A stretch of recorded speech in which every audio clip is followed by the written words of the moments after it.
사무엘하 1장 1절을 보시면 이렇게 시작하고 있습니다. 사울이 죽은 후에 다윗이 아말렉 사람을 쳐 죽이고 돌아와 다윗이 시글락에서 이틀을 머물더니 이렇게 시작하고 있습니다.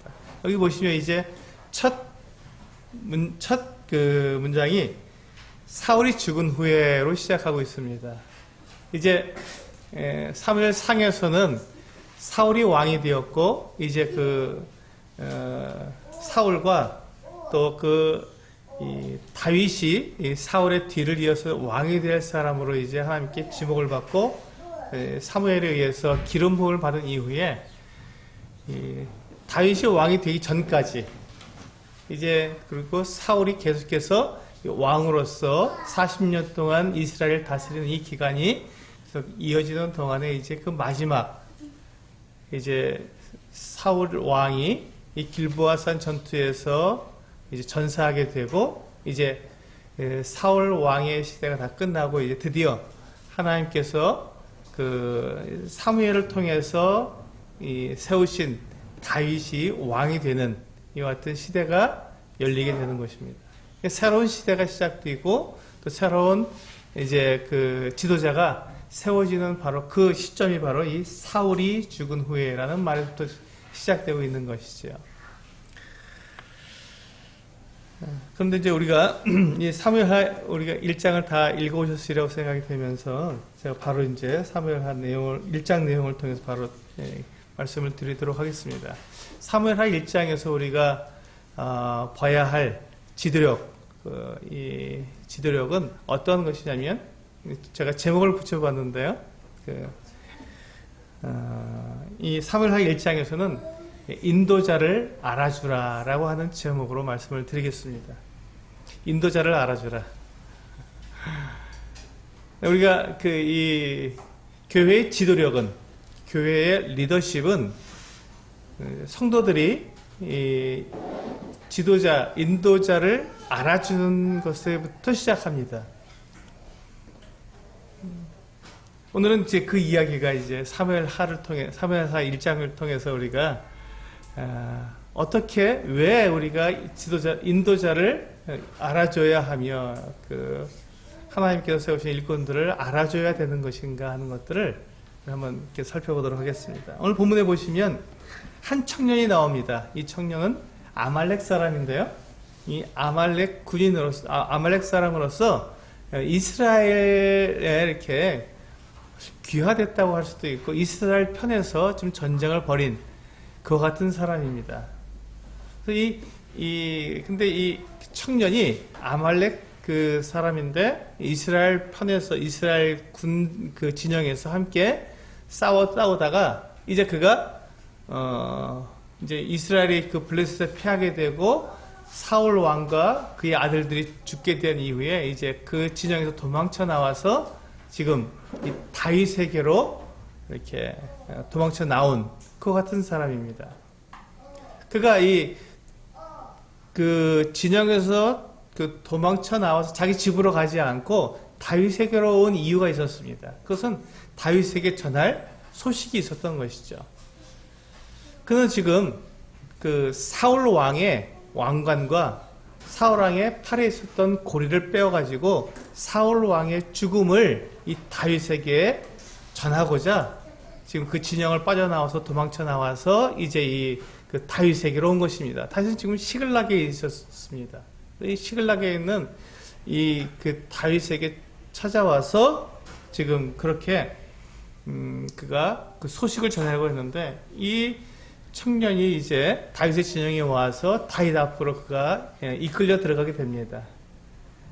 그래서 이제 그가 이 다윗 왕에게 그 소식을 전했을 때 다윗이 아직 왕이 아니죠. 다윗이 그 청년에게 묻습니다. 네가 무슨 소식을 가지고 왔느냐? 지금 그 전쟁이 어떻게 됐느냐? 지금 다윗은 전쟁에 참가하지 않았고 시글락에 왔다가 그 시글락에 불타서 이제 아말렉 그 군대를 갖다가 물리치기 위해서 이게 부솔 시내를 건너게 되었고, 그래서 하나님의 은혜로 그 아말렉 군대를 만나서 그들을 다 전멸시키고 다시 돌아온 그 사이에 지금 이 그 블레셋과 이스라엘 그 사이에 전쟁이 일어났고 그동안에 사울이 죽고 요나단이 죽게 되었기 때문에 다윗은 전혀 그것을 알지 못했습니다. 그래서 궁금하던 차에 이 이스라엘 지정에서 도망쳐 나온 이 청년에 의해서 그 소식을 듣게 되었으니 궁금했죠. 그래서 일이 어떻게 되었느냐고 물었습니다. 그래서 이 청년이 지금 이스라엘 군대가 도망치기도 했고 죽기도 해서 다 이 전쟁에서 졌다는 것을 알려주고, 그리고는 그 사울 왕과 그의 아들 요나단이 죽었다는 소식을 전해주게 되었습니다. 그러자 이 다윗이 그 진위를 알고자 해서 네가 그것을 어떻게 알았느냐, 사울 왕이 죽었고 요나단이 죽었다는 소리가 도대체 어떻게 알았느냐라고 물었습니다. 그러자 그 청년이 자기가 우연히 그 길보아산에 올라가게 되었는데 거기에서 창에 기댄 그 사울 왕을 보게 되었습니다. 근데 그가 죽어가고 있었습니다. 근데 이 사울 왕이 자기를 보고 불러서 지금 내가 죽어가고 있으니 나를 죽여라, 이렇게 이야기하므로 그가 봤을 때 사울 왕이 더 이상 살 수 없을 것 같아서 그가 칼을 빼서 그 사울 왕을 죽였습니다. 그리고는 그의 머리에 있는 이 왕관과 그리고 팔에 있는 고리를 빼서 지금 다윗이여 당신께 지금 이 증표를 가지고 왔습니다 하고 보여주었습니다. 지금 이 아말렉 이 청년이 이 군병이 지금 이 다윗에게 와서 이와 같은 소식을 전하고 지금 이 사울 왕의 왕관과 이 팔목고리를 갖다가 이 다윗에게 전해주는 그 이유가 무엇일까요? 아마도 이 아말렉 이 군병 이 청년은 자기가 지금 다윗 왕에게 좋은 소식을 전해주고 있다고 지금 생각하고 있었을 것입니다. 왜냐하면 지금 다윗과 사울과의 관계는 10년이 넘도록 지금 쫓기는 사울 왕이 다윗을 죽이고자 10년이 넘도록 쫓아다니고 그가 계속해서 다윗을 죽이고자 여러 가지 그 일들을 행했던 이 같은 모습들을 너무나도 잘 알기 때문에 지금 그 아말렉 청년 이 군병의 머릿속에 그의 생각 가운데서는 당연히 다윗과 사울 왕의 관계는 숙적의 관계다, 대적의 관계다. 그러므로 지금 이 다윗이 그렇게 미워하고 다윗이 그렇게 자기의 원수로 여기는 사울 왕을 죽였다고 사울 왕의 그 죽음을 전해준다면 다윗이 얼마나 기뻐하겠는가 하는 생각을 가지고 그렇게 지금 다윗에게 한 걸음에 달려와서 그렇게 이 소식을 전해주는 것 같았습니다. 한번 생각해 보시기 바랍니다. 지금 이 아말렉 이 군인 말고도 그 당시에 이스라엘 백성들 사이에서도 동일한 백성들도 그렇게 생각했던 것 같습니다. 그러니까 이 아말렉 이 군인이 그와 같은 생각을 했었겠죠. 지금 사울이 다윗을 애매하게 죽이려고 하고 다윗은 계속해서 도망 다니면서 피해 다녔기 때문에 기회만 되면 다윗이 사울을 죽일 수도 있을 것이다, 죽일 것이다 라고 하는 이와 같은 생각을 가졌을 것이라는 것입니다.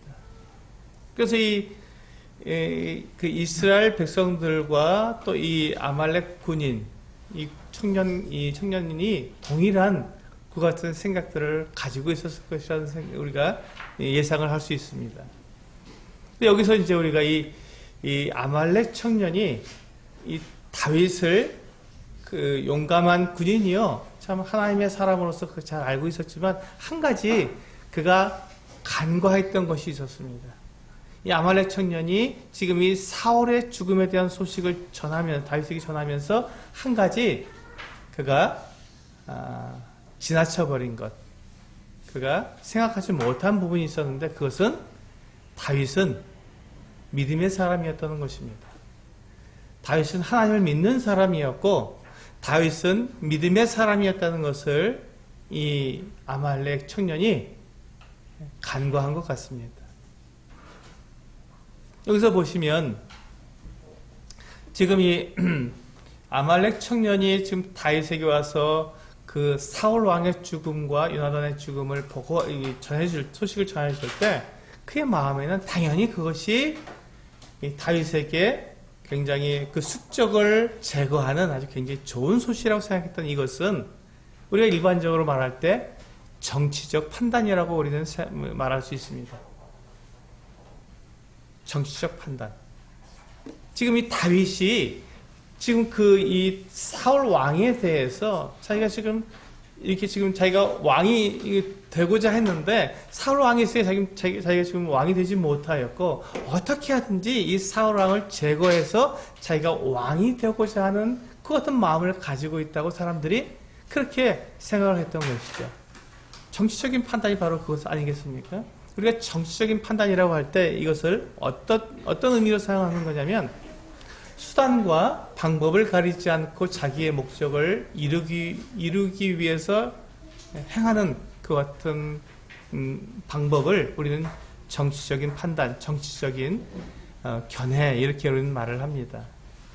지금 이 문제, 지금 다윗이 사울 왕에 대해서 지금 가지고 있는 그 생각이 정치적으로 생각해 봤을 때는 당연히 어떻게든지 사울을 제거하게 되면 다윗이 자연스럽게 왕이 될 수 있는 그 같은 상황이었기 때문에 지금 이 아말렉 아말렉 청년이 지금 이 다윗에 대해서 그 같은 정치적인 생각을 가지고 있을 것이다. 그 같은 판단을 하고 있을 것이다라는 그 같은 생각을 가지고 다윗에게 찾아왔다는 것입니다.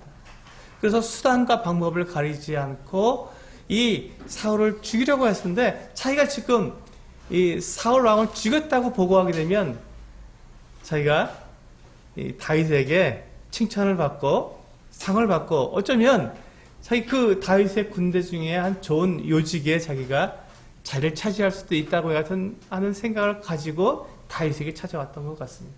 이게 바로 정치적인 판단이죠. 그래서 그 아말렉 청년은 대단히 기회주의자, 기회를 잘 포착해서 그것을 자기에게 유리한 대로 사용하는 그 같은 사람이었던 것 같습니다. 그래서 그래 내가 이 소식을 가지고 다윗에게 가서 이야기한다면 자기가 그 같은 좋은 자리를 차지할 수 있을 거다 하는 생각을 가졌던 것 같습니다. 그런데 사실 지금 이 아말렉 군인이 다윗에게 한 말은 사실도 있지만 전체가 다 사실은 아니었습니다. 왜냐하면 사울 왕은 자기가 스스로 자기가 이렇게 자기 칼에 자기가 엎드려져서 죽었지 지금 이 아말렉 군인에 의해서 죽은 사람이 아니었기 때문에 그렇습니다.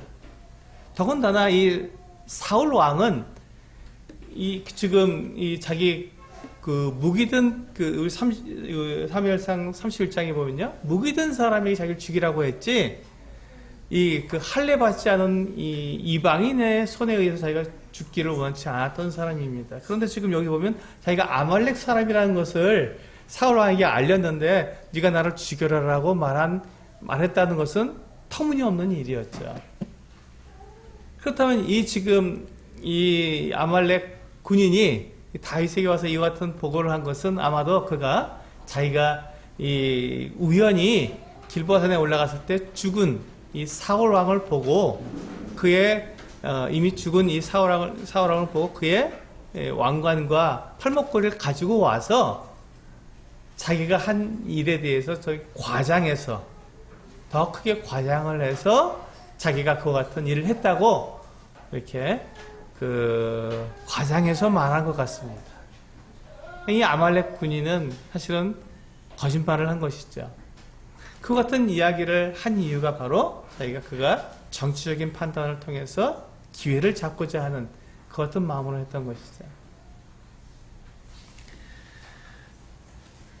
이렇게 우리가 다윗의 그 믿음을 빼고 다윗에게서 그 믿음을 빼고 어떤 정치적인 판단으로 다윗을 보게 된다면 당연히 지금 이 청년이 상을 받고 군대의 요직을 차지할 수 있는 그 같은 기회가 마련된 것이 사실일 것처럼 보이게 됩니다. 그런데 다윗은 그와 같은 사람이 아니었습니다. 다윗은 하나님의 사람이었고 믿음의 사람이었습니다.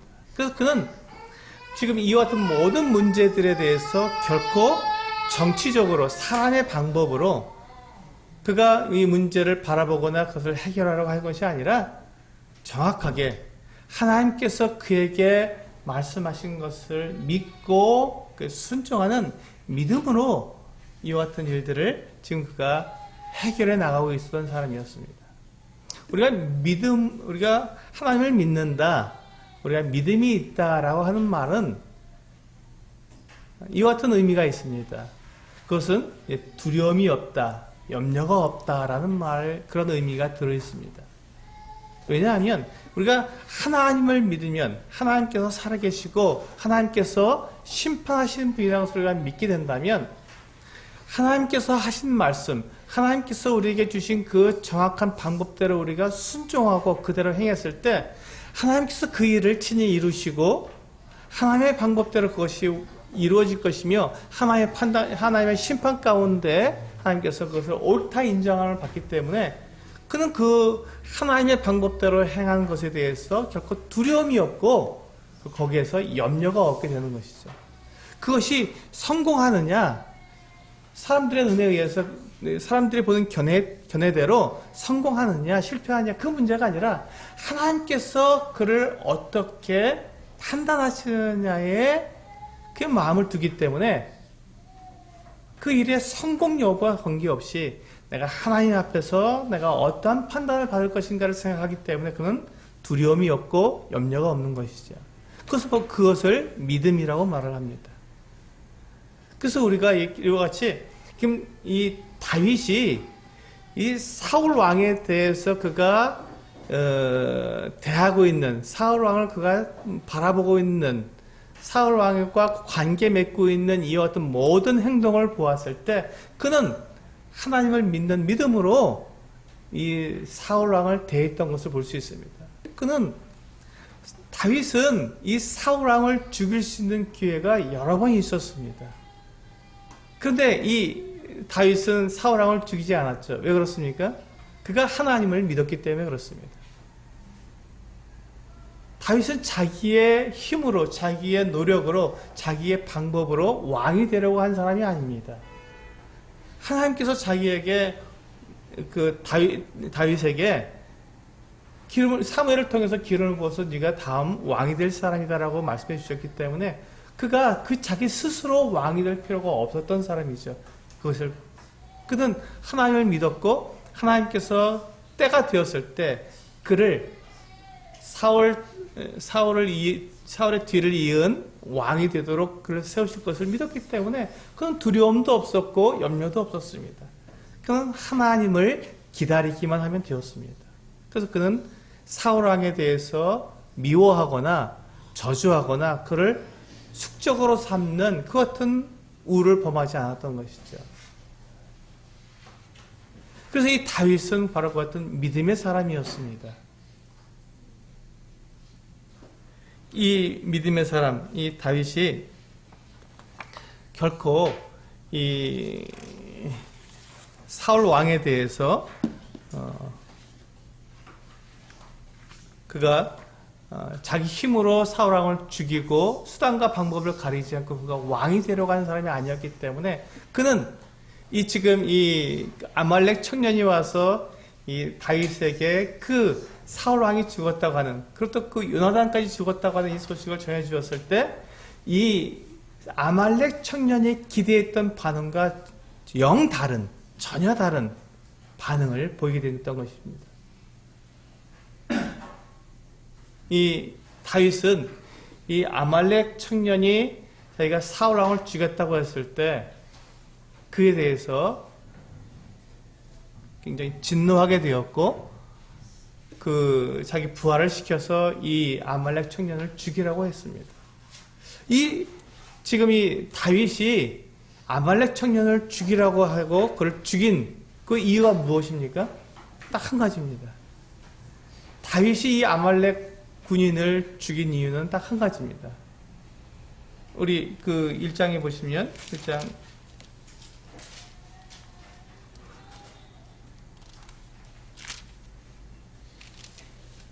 네. 14절 다시 한번 읽어보실까요? 네, 14절 시작. 다윗이 그에게 이르되 내가 어찌하여 손을 들어 여호와의 기름 부음 받은 자 죽이기를 두려워하지 아니하느냐 하고. 그리고 16절 같이 한번 읽어보겠습니다. 시작. 다윗이 그에게 이르기를 내 피가 내 머리로 돌아갈지어다 내 입이 내게 대하여 증언하기를 내가 여호와의 기름 부음 받은 자를 죽였노라 함이라 하였더라. 그렇습니다. 지금 이 아말렉 군인, 이 청년이 다윗에 의해서 죽임을 당한 그의 죄목은 딱 한 가지였습니다. 그가 하나님의 여호와의 기름 부음 받은 자를 죽였기 때문에 그렇습니다. 결코 일어날 수 없는 그 일을 그가 했다고 자기 스스로 그렇게 말을 했기 때문에 다윗은 그를 죽여야 했던 것이죠. 하나님께서 세우신 하나님의 그 왕을 자기의 기준에 따라서 그 죽인 이 아말렉 청년을 다윗은 그대로 간과하고 지나갈 수가 없었던 것입니다. 이것이 다윗의 마음이었습니다. 지금 이 다윗을 한번 생각해 보시기 바랍니다. 다윗은 지금 이 사울 왕에게 10년이 넘도록 계속 쫓겨다니면서 언제 이 사울 왕에게 죽임을 당할지 모르는 그 같은 상황에 있었습니다. 근데 그럼에도 불구하고 다윗은 사울 왕을 결코 무시하거나 부인하거나 그가 왕인 것을 부정하지 않았던 것입니다. 다윗은 끝까지 이 사울을 이스라엘의 왕으로 인정하고 있었습니다. 왜 그렇죠? 왜 그렇습니까? 그건 딱 한 가지입니다. 하나님께서 그를 왕으로 세우셨기 때문에 그렇습니다. 그 이유 이외에는 없습니다. 다윗이 보았을 때 이 사울 왕이 완전하기 때문에, 왕답기 때문에 그가 사울을 왕으로 인정한 것이 아니었습니다. 사울에게도 장점이 있었고 단점이 있었습니다. 사울은 굉장히 유명한 사람이었습니다. 그리고 많은 전쟁에서 그는 승리했던 대단히 유명한 왕다운 사람이었습니다. 근데 그가 이스라엘의 왕, 하나님의 나라에, 하나님께서 택한 선민, 이 이스라엘 나라의 왕이 되기에는 부족한 부분이 있었는데 그것은 바로 하나님에 대한 충성이 없었습니다. 하나님을 그는 순종하지 않았던 사람입니다. 그는 하나님을 섬기기에 그의 인격적으로 부족한 부분이 있었습니다. 그는 교만했고 하나님의 말씀을 그가 자기 마음대로 다 뒤바꿔 놓은 그 같은 사람이었습니다. 다윗이 그것을 몰랐을까요? 아닙니다. 너무 잘 알았습니다. 그러므로 이 사울이 하나님으로부터 버림받았다는 것 다윗은 누구보다도 잘 알고 있었습니다. 그럼에도 불구하고 다윗은 사울 왕을 결코 부정하지 않았습니다. 마지막까지 그는 사울을 왕으로서 인정했습니다. 이것이 다윗의 리더십이었습니다. 인도자를 인정하는 것, 인도자를 알아주는 것, 그것이 바로 이 다윗이 이 사울의 마지막까지 그가 끝까지 행했던 모습입니다. 인도자는 누가 세웁니까? 하나님께서 세우십니다. 우리 로마서 13장 1절과 2절 말씀 한번 보시겠습니다.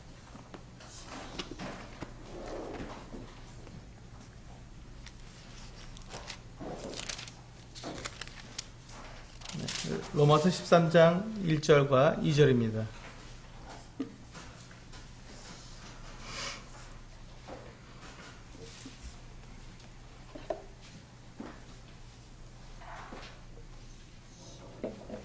네, 같이 읽어보겠습니다. 1절과 2절 시작. 각 사람은 위에 있는 권세들에게 복종하라. 권세는 하나님으로부터 나지 않음이 없나니 모든 권세는 다 하나님께서 정하신 바라. 그러므로 권세를 거스르는 자는 하나님의 명을 거스름이니 거스르는 자들은 심판을 자초하리라. 그렇습니다. 모든 권세는 다 하나님으로부터 났기 때문에 지금 이 사울 왕을 세우신 분이 하나님이십니다. 사무엘을 통해서 사울에게 기름을 부으셨고 그를 이스라엘의 왕으로 세우셨습니다. 그런데 그 하나님께서 세우신 이 사울 왕을 다윗이 만약에 자기 기준으로 바라보고 사울 왕에 대해서 당신은 이러이러하니까 왕이 될 자격이 없습니다 하고 그의 그 왕권을 부정해 버린다면, 그렇다면 이 다윗이 하나님을 무시한 것이 되고 하나님을 모욕한 것이 되는 것입니다. 하나님께서 세우신 그 왕을 자기 기준으로 부정해 버렸기 때문에 그것은 하나님을 부인하는 것이죠. 하나님의 그 권위, 하나님의 그 권세, 하나님의 그 주권을 무시하게 되는 것입니다. 그래서 지금 다윗이 이 사울 왕을 왕으로서 끝까지 인정하고 그를 알아준 것은 바로 이 하나님께서 그를 세우셨기 때문이라는 것입니다. 그렇습니다. 우리가 교회 안에서 인도자들에 대해서 우리가 인정하게 되는 것은 그가 완전하기 때문이 아닙니다. 그가 완벽하기 때문에 그 인도자로서의 완벽한 모습을 갖추기 때문에 그를 인정하는 것이 아닙니다. 어떤 사람이든지 그가 아무리 훌륭한 인도자라 할지라도 사람은 다 장점과 단점이 있습니다. 아무리 훌륭한 사람도 단점이 있는 것입니다. 그래서 우리가 그 단점을 보게 되면, 그 단점을 나의 기준으로 보게 되면 그는 인도자의 자격이 없는 거예요. 그는 얼마든지 그의 인도자됨을 갖다가 부정할 수 있는 그 같은 그 이유가 될 수 있습니다. 그 단점을 보게 되면. 그런데 하나님께서 그 사람을 인도자로 세우셨다면 하나님께서는 그 단점 때문이 아니라 그의 장점 때문에 인도자로 세우셨고 그것을 통해서 무리들을 또 백성을 인도할 수 있게 하시기 위해서 그를 세우신 것이죠. 그리고 특별히 이 교회 내에서의 이 지도자, 교회 내에서의 인도자들은 복수로 되어 있습니다. 교회의 장로는 복수로 되어 있습니다. 그래서 복수의 리더십에 의해서 교회는 인도되어야 합니다. 운영되어야 합니다. 그렇다면 이 하나님께서 왜 교회에 복수의 장로들을 세우고 복수의 인도자들을 통해서 교회를 운영해 가시겠습니까? 각 사람에게 있는 은사대로 교회를 이끌어가기 위해서, 인도하기 위해서 그렇게 하는 것입니다. 그래서 각 그 인도자들의 가지고 있는 그 장점, 단점이 아니라 이 장점을 통해서 그 장점들이 서로 이렇게 하나가 돼서 함께 동역이 될 때 교회가 온전한 모습으로 세워져 가기 때문에 하나님께서는 복수의 인도자들을 세우게 하셨고 복수의 인도자들을 통해서 교회가 운영되어 나가도록 그렇게 우리들에게 말씀해 주신 것입니다.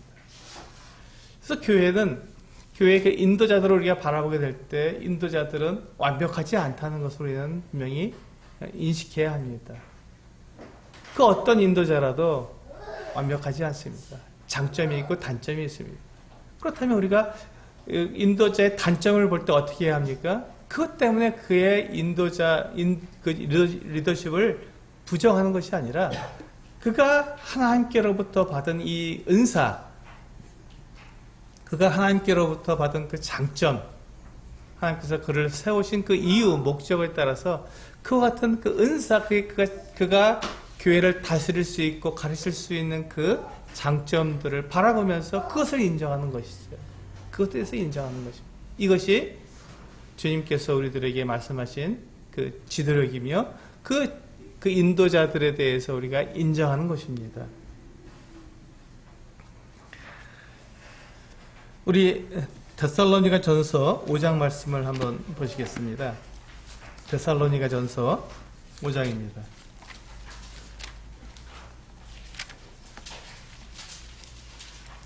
12절과 13절 말씀을 함께 보시겠습니다.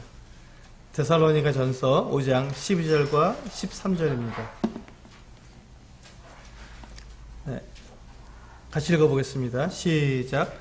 형제들아, 우리가 너희에게 구하노니 너희가 너희 가운데서 수고하고 주 안에서 너희를 다스리며 권하는 자들을 너희가 알고 그들의 역사로 말미암아 사랑 안에서 가장 귀히 여기며 너희끼리 화목하라.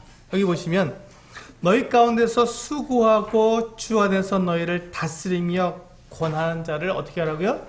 알아주라고 되어 있습니다. 알아주어라. 그래서 이 알아준다는 것은 무엇입니까? 그를 인정하고 그에게 이 인도자들에게 순종하고 인도자들을 또 공개하며 또 그들을 돕고 보호하고 인정하는 것을 우리는 이 알아준다는 말에 포함되어 있는 내용이라고 말씀드릴 수 있습니다. 그래서 그들의 역사로 말미암아 사랑 안에서 가장 귀히 여기라, 귀하게 여기라고 말씀하고 있습니다. 우리가 인도자들에 대해서 우리는 귀하게 여겨야 합니다. 왜 그렇습니까? 그 인도자들이 있는 것과 인도자들이 없는 것은 대단히 큰 차이가 납니다. 아무리 부족한 인도자라 할지라도요, 인도자가 있는 것과 인도자가 없는 무리는 전혀 다릅니다. 인도자가 있는 부족한 인도자라 할지라도, 자질이 좀 부족하다 할지라도 인도자가 있는 그 무리는 발전이 있고 나아갈 방향이 있습니다. 그러나 인도자가 없는 주님께서 그렇게 말씀하셨지 않습니까? 목자 없이 유리하는 양떼라고 그렇게 말씀하셨습니다. 인도자가 없으면 방황할 수밖에 없고 망할 수밖에 없는 것입니다. 그래서 부족할지라도 인도자가 있는 것과 없는 것은 대단히 큰 차이가 있습니다. 그러므로 우리는 인도자에 대해서 귀히 여기고 그를 알아주고 인정해 주는 것이 대단히 중요하다는 것입니다.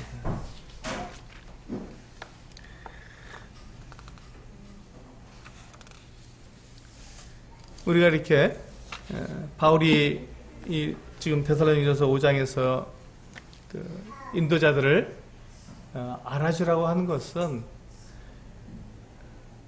우리가 때때로 보면요, 인도자들에 대해서 우리가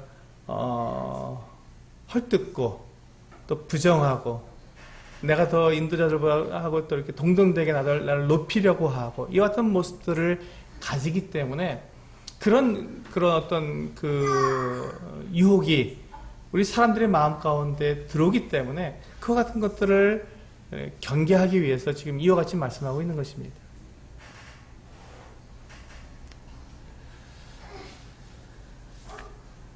사실 인도자가 되고자 하는 사람은 인도자를 인정할 수 있는 사람이어야 합니다.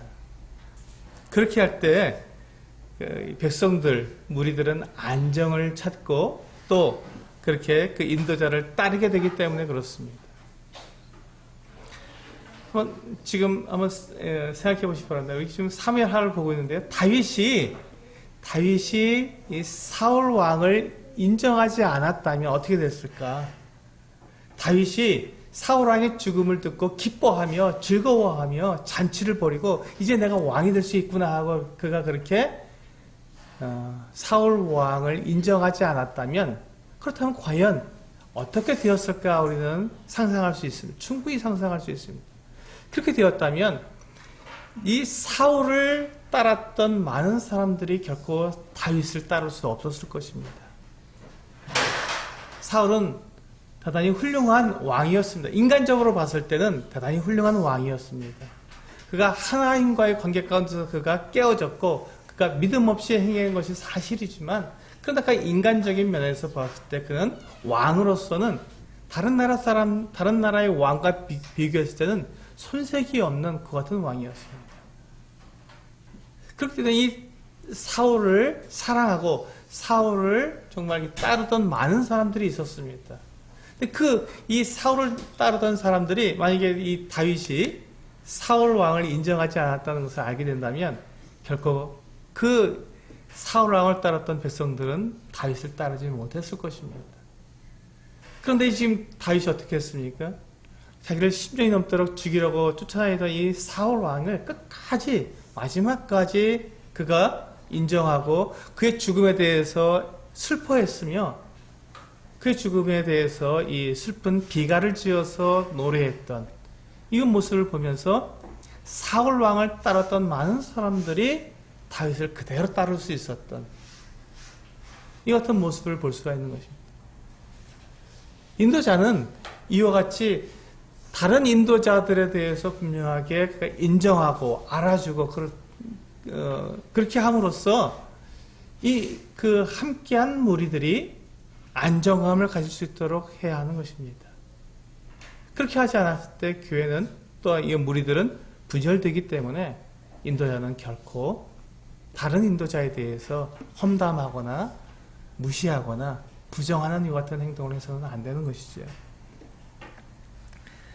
그래서 우리는 하나님께서 세우신 인도자들을 알아주고 그를 사랑하면서 가장 귀히 여겨야 합니다. 우리 디모데전서에 있는 말씀을 한 번 더 보시겠습니다. 디모데전서 5장 디모데전서 5장 17절부터 20절에 있는 말씀입니다. 디모데전서 5장 17절에서 20절에 있는 말씀 같이 읽도록 하겠습니다. 시작. 잘 다스리는 장로들은 배나 존경할 자로 알 때 말씀과 가르침에 수고하는 이들에게는 더욱 그리할 것이니라. 성경에 일렀으되 곡식을 밟아 떠는 소의 입에 망을 씌우지 말라 하였고 또 일꾼이 그 삭슬 받는 것은 마땅하다 하였느니라. 장로에 대한 고발은 두세 증인이 없으면 받지 말 것이요 범죄한 자들을 그 모든 사람 앞에서 꾸짖어 나머지 사람들로 두려워하게 하라. 여기 보시면 이 잘 다스리는 장로들을 배나 존경할 자로 알라고 말씀하고 있고 특별히 말씀과 가르치는 일에 수고하는 자들에게 더욱 그리하라고 말씀하고 있습니다. 이와 같은 잘 다스리는 장로들 또는 잘 가르치는 장로들을 그들이 주는 유익이 크기 때문에 그렇습니다. 그래서 그들에게 그 일꾼이 그 삭슬을 받는 것은 마땅하다고 말씀하신 것처럼 그들의 삶의 생활에 대한 공개를 해야 되는 것이고 그리고 19절에 보는 것처럼 장로에 대한 고발은 두세 증인이 없으면 받지 말라고 한 것처럼 그들을 보호해야 한다는 것입니다. 함부로 그들을 고발하고 그들이 이 송사에 휘말리지 않도록 보호해 줘야 한다는 것입니다. 하지만 이 장로들이 범죄한 사실이 드러났을 때에는 굉장히 혹독하게 꾸짖어야 한다는 것, 그 같은 책임감도 있다는 것을 20절에서 말씀하고 있습니다. 범죄한 자들을 모든 사람 앞에 꾸짖어 나머지 사람들로 두려워하게 하라고 말씀하고 있습니다. 장로가 범죄했을 때는 그 부분은 그냥 지나칠 수가 없습니다. 그는 성도들 앞에서, 교회 앞에서 부끄러움을 당해야 했습니다. 장로에게는 특권도 있지만 그것은 책임도 있는 것이지요. 이렇게 우리가 교회 안에서 잘 다스리고 잘 가르치는 이 같은 인도자들을 우리가 알아주어야 합니다. 인정해 주어야 합니다. 그들을 공개하고 보호하고 또 그들을 따라주어야 합니다. 이런 것이 있을 때 그 교회는 성장하게 되고 그 교회가 하나님 앞에서 올바르게 세워져 가기 때문에 그렇습니다. 다윗은 그렇게 했습니다. 다윗은 사울왕이 그의 그 인격적인 면이나 그가 하나님에 대한 이 충성적인 면에서 그가 실패한 사람이었고 하나님께서 그를 버렸다고 말씀하시는 것을 그가 알고 있었지만 이 다윗은 사울왕을 끝까지 인정했고 하나님께서 그를 내리실 때까지 그 마지막 때까지 자기 스스로 자기 계산대로 사울을 부정하거나 무시하지 않고 하나님께서 그를 내리시는 그 순간까지 다윗은 사울을 왕으로서 인정하고 그를 세웠던 것입니다. 우리는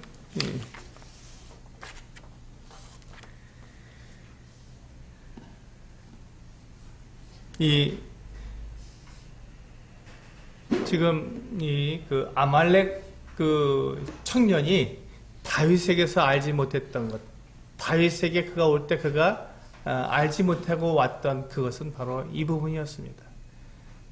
다윗은 결코 사울 왕을 자기의 대적으로 삼지 않았고 하나님의 왕으로, 하나님께서 세우신 왕으로 인정하고 있었던 것이죠. 그렇기 때문에 이 아말렉 이 군인은 그가 이 사울 왕을 죽였다고 하는 이 같은 거짓말을 하지 말았어야 했던 것입니다. 그리고 오히려 그는 이 사울 왕을 그가 정말 잘 보필하고 그 죽을 때까지 그를 보호하고 지켰어야 했던 것이죠. 만약에 그가 그 같은 이 사울 왕이 살아있는 것을 보았다면 사울 왕이 죽지 않도록 끝까지 보호하고 자기 목숨을 바쳐서라도 사울 왕을 보호했어야 했는데 그가 사울 왕을 죽였다고 말했기 때문에 그는 당연히 죽임을 당할 수밖에 없었던 것입니다. 그리고 이 다윗은 이제 이 청년으로부터 사울 왕이 죽었다는 소식을 듣게 되었을 때 그가 하는 첫 번째 행동은 무엇이었냐면 자기 옷을 찢고 슬퍼한 일이었습니다. 다윗은 정말로 이 사울 왕에 대해서 그가 사랑했고 사울 왕의 죽음에 대해서 진심으로 애도했던 것입니다. 그래서 지금 이 다윗이 사울 왕의 그 죽음에 대한 소식을 들었을 때 그는 슬퍼했을 뿐만 아니라 자기가 스스로 슬퍼했을 뿐만 아니라 자기와 함께한 모든 사람들이 다 함께 슬퍼할 수 있도록 그렇게 사람들에게 자기의 슬픔을 그대로 다 표현했습니다. 그가 옷을 찢었고 그 앞에 앉아서 금식하며 울었습니다. 그것을 보고는 다윗과 함께 했던 사람들이 다 똑같이 옷을 찢고 함께 이 사울 왕의 죽음을 애도했던 것을 볼 수 있습니다. 그렇습니다. 인도자는 이 백성들의 그 같은 이 감정, 백성들이 자연스럽게 느낄 수 있는 것 같은 감정들을 그대로 표현할 수 있도록 함께 해줘야 됩니다.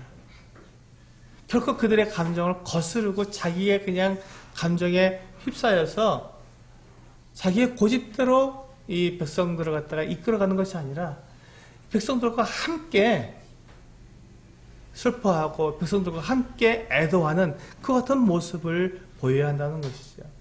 주님도 이 로마서 12장 15절에서 즐거워하는 자들과 함께 즐거워하고 우는 자들과 함께 울라고 말씀해 주셨습니다. 그렇습니다. 우리는 슬픔이 있는 그 자리에서 우리는 슬퍼해야 합니다. 그리고 그 슬픔이 모두의 슬픔이 될 수 있도록 인도자들은 그 어떤 슬픔을 모두에게 다 이렇게 함께 나눌 수 있도록 인도해 가야 하는 것입니다. 다윗은 그렇게 했습니다. 자기 옷을 찢고 그 소식 그가 이 사울의 죽음에 대해서 애도했을 때 모든 사람들이 그렇게 따라서 옷을 찢고 애도할 수 있도록 그가 도와주었던 것이죠. 그리고는 이제 이 다윗은 그 사울 왕의 죽음에 대한 슬픈 노래를 지어서 불렀습니다. 그리고 그 노래를 어떻게 하라고요? 18절에 보시면 우리 본문으로 돌아가 보실까요? 사무엘하 1장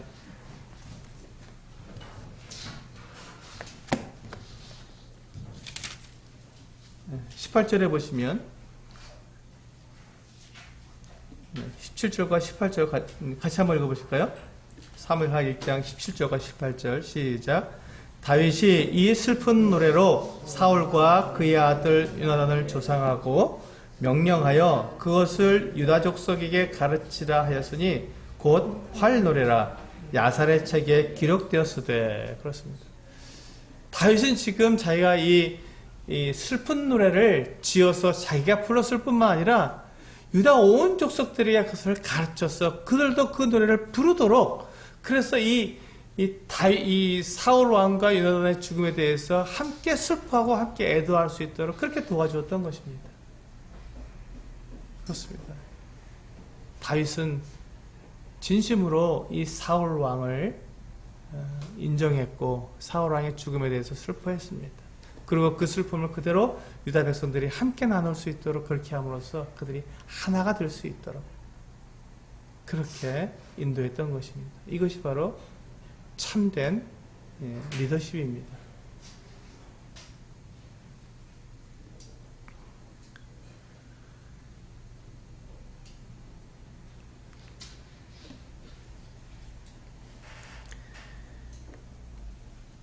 다윗은 이 사울왕을 잘 아는 사람이었습니다. 사울왕은 하나님과의 관계 가운데서 그가 많은 실수와 잘못과 죄를 지었지만 인간적인 면에서 볼 때 그는 참 훌륭한 왕이었습니다. 사실은. 한번 보시면요, 우리 그 슬픈 노래 가운데서 보시면요, 24절 말씀을 한번 보시겠습니다. 1장 24절.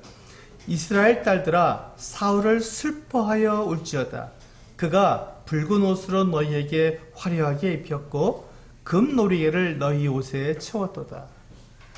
그렇습니다. 이 사울은 왕으로서 그가 정말 최선을 다했습니다. 그래서 그가 전쟁에 나가서 승리했고, 그가 전리품을 가지고 와서 이스라엘 백성들에게 나눠줌으로써 그들을 풍요롭게 만든 그 어떤 왕이었던 것입니다. 뿐만 아니라요, 지금 이 사울 왕의 맨 마지막 모습이 어떤 모습이었습니까? 그는 마지막까지 그는 전투에 나간 사람이었습니다. 블레셋과 싸워서 이스라엘을 보호하기 위해서 블레셋과 싸우러 나간 그 같은 사람이었습니다. 사울 왕은 결코 편안하게 자기 침대에서 죽은 사람이 아니었습니다. 사울 왕은 그의 마지막 모습은 전장터에서 정말 최선을 다해 싸우다가 장렬히 죽은 그 같은 왕의 모습, 정말 용감한 왕의 모습이었습니다. 그리고 그는 자기 혼자 나가서 이렇게 전장을 한 것이 아니라 그 전장터에 자기의 세 아들을 데리고 나가서 전쟁했던 사람입니다. 그리고 그 세 아들이 다 전사했습니다. 그와 함께 사울 왕과 함께 전사했습니다. 그렇습니다. 사울 왕은 대단히 훌륭한, 인간적으로 봤을 때는 훌륭한 왕이었습니다. 그가 하나님과의 관계에서 그가 깨져서 그는 하나님으로부터 버림받은 사람이었지만 인간적인 면에서 볼 때 그는 대단히 훌륭한 사람. 그래서 이 다윗은 그 사울 왕에 대해서 정말 안타까워하고 그는 용사였으며 그는 훌륭한 왕이었다고 이스라엘 백성들에게 알려주면서 그의 죽음에 대해서 슬퍼하고 애도하라고 가르쳤던 것입니다. 이것이 즐거워하는 자들과 함께 즐거워하고 우는 자들과 함께 울라고 하신 하나님의 말씀에 그가 나타낸 모습입니다. 그와 같이 했던 것이죠. 그것을 통해서 이 다윗은 이스라엘 백성들이 사울 왕을 인정하고 사울 왕을 알아주고 그의 죽음에 대해서 슬퍼할 수 있도록 도와줬던 것입니다. 이제 우리는 이 사무엘하 1장에서 우리는 이 다윗이 자기의 기준을 가지고 어떤 다른 인도자를 판단한 것이 아니라 오직 하나님께서 세웠다고 하는 그 기준, 하나님의 기준에 따라서 다른 인도자를 인정한 이 모습을 우리는 바라봐야 합니다. 교회는 복수의 리더십으로 이루어져 있습니다. 그리고 그 복수의 리더십이 서로가 서로에 대한 어떤 인정과 또 알아주고 서로가 서로의 같은 은사를 인정해주고 은사대로 함께 우리가 하나가 되어서 섬겨나갈 때 바로 교회가 하나가 되고 안정되고 또 성장할 수 있게 되는 것입니다. 그것이 하나님께서 원하시는 교회 안에서의 리더십입니다.